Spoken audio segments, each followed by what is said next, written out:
পৰিও বগৰী হৈ ফাটি যায় চুটিও অভিমানে কলিজা হৈ ঢুকি পায় নক'ব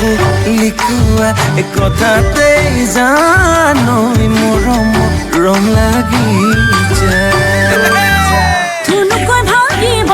ধুনুকা কলি যা নকবিছে নাই তই খঙতা তলি যা মৰম কোনো সন্মান দিলেনো কিনো যায় কৰিলে অভিমান তত নাপাবি পুচলাই জানি থ শুনি থ শিলতে